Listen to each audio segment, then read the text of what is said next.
आप सभी को जय जय सीताराम। लो भाई, यूजीसी पर सुप्रीम कोर्ट का स्टे ऑर्डर आ गया।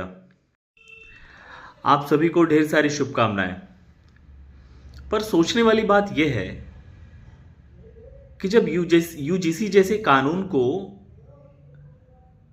इतनी आसानी से स्टे लिया जा सकता था और यह प्रक्रिया बहुत स्वाभाविक है। अगर किसी कानून को लाया जाता है और जनता जनार्दन उससे अगर खुश नहीं है या उसमें किसी का नुकसान या ऐसी कोई बात होती है जिससे समाज सहमत नहीं है, तो वो सुप्रीम कोर्ट का दरवाज़ा, हाई कोर्ट का दरवाज़ा उस चीज़ के लिए खटखटा सकता है। पर सोचने वाली बात है कि अगर ये प्रक्रिया इतनी स्वाभाविक थी, उस पर भी सरकार ने इतना बड़ा रिस्क क्यों लिया? उस पर भी सरकार ने इस कानून को पारित कर किसी विशेष समाज को अपना दुश्मन क्यों बनाया? एक शब्द है जेनजी। पिछले कुछ दिनों से आपने इस शब्द को या इस सर्वनाम को कई बार सुना होगा। जेनजी बेसिकली युवा वर्ग का एक खास हिस्सा है जो अमूमन 2000 के आसपास जिनकी पैदाइश हुई होती है उन्हें जेनजी कहा जाता है। अमूमन इनकी उम्र 20, 22, 25 के आसपास होती है।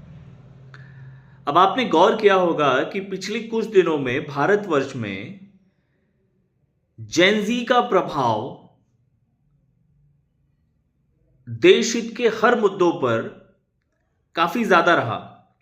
इनका इन्फ्लुएंस काफी ज्यादा रहा, सोशल मीडिया के माध्यम से, यूट्यूब के माध्यम से और सड़कों पे आंदोलन करने के माध्यम से। किसी परीक्षा को लेकर हो या दिल्ली में डॉग्स को लेकर के हो, हसदेव को लेकर के हो, रिसेंटली अरावली को लेकर के हो, दिल्ली के प्रदूषण समस्या को लेकर के हो, बिहार में चुनाव जो इतने अनफेयर चुनाव हुए उसको लेकर के हो, आपने अमूमन ये गौर किया होगा कि पिछले कुछ दिनों से देश का जेनजी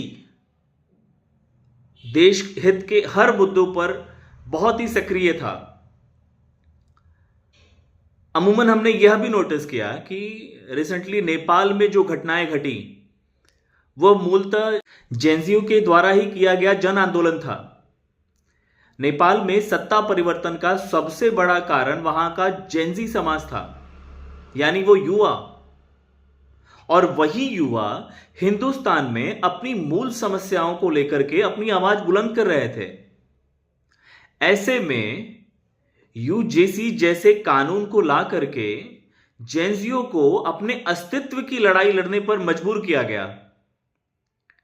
यह बहुत ही स्वाभाविक है। आप सोच सकते हैं कि जब सरकार को यह पता था कि यूजीसी जैसे कानून को लाने पर समुदाय में बहुत ही बड़े पैमाने पर मतभेद पैदा होंगे, टकराव पैदा होगा और यूजीसी को कोई भी व्यक्ति उठ करके सुप्रीम कोर्ट में चैलेंज भी कर सकता है, उसके बावजूद भी सेंट्रल गवर्नमेंट इस चीज पर इतना बड़ा रिस्क लेती है कि यूजीसी को लागू करती है, समाज के एक तबके को अपनी तरफ और एक तबके को अपने खिलाफ रखती है, और उसके बाद क्या, सब नॉर्मल। तो मित्र, आपके मूलभूत मुद्दों से भटकाने के लिए इस यूजीसी को लागू किया गया, इस यूजीसी को आपके बीच लाया गया ताकि आप कुछ दिनों तक अपने अस्तित्व की लड़ाई पर व्यस्त हो जाएं, अपने आप को साबित करने में व्यस्त हो जाएं कि हम ठाकुर हैं, हम बनिया हैं, हम मौर्य हैं, हम पाल हैं, हम जो है SC ST हैं, हम OBC हैं, हम सवर्ण हैं। हम इन्हीं लड़ाइयों में व्यस्त हो जाएं, अपने मूल मुद्दों पर हम बात ही ना कर पाएं, अपने मूल अधिकारों पर जिसे लेकर के जेनजी सरकार से लगातार सवाल पूछ रहा था और हर मुद्दों पर वो बहुत बेबाकी से सरकार के खिलाफ बात कर रहा था, उन मुद्दों को भुला करके वो अपनी अस्तित्व की लड़ाई में लग जाएं। बात बहुत सीधी सी है, समझ में आए तो ठीक, ना समझ में आए तो जय जय सीताराम।